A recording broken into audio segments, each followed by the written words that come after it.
Who comes to mind when you think about a farmer? Data from the Department of Agriculture shows the farming industry is overwhelmingly white. In fact, just 5% of the nation's farmers are black.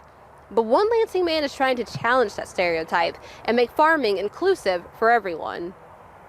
I've had multiple people catch me in the garden when I'm walking past and they want to know what I'm doing.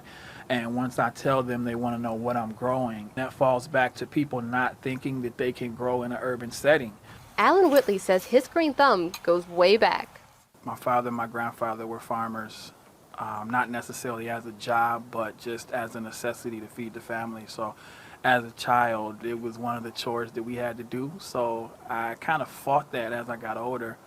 But coming into the past few years, it just somehow came back to me. Whitley started off with a 100-square-foot garden behind his home.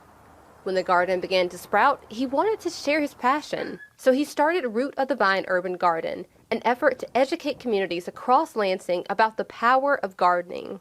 To just put it broad, we want a garden in every yard. But that's easier said than done for a black urban gardener like Whitley.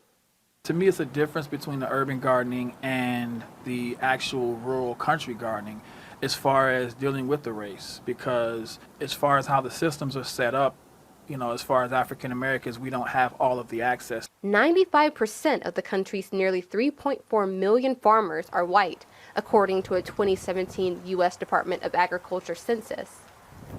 It reported that there were only 45,000 black farmers in the U.S. Whitley also says there can be barriers to applying for grants and receiving federal funding for black farmers, making it difficult for them to tap into agriculture. He says community gardening fills that gap. The Capital United Land Trust is an organization working to cooperatively own plots of land throughout the city to use for urban farming. Board member Julia Kramer says trying to acquire land by other means can be tricky. There's always the risk where you lease a lot from the land bank, and you're trying to reintegrate the soil so that it's a really healthy place for plants to grow. There's always that fear that land will be slated for development and it'll be sort of torn out from under you.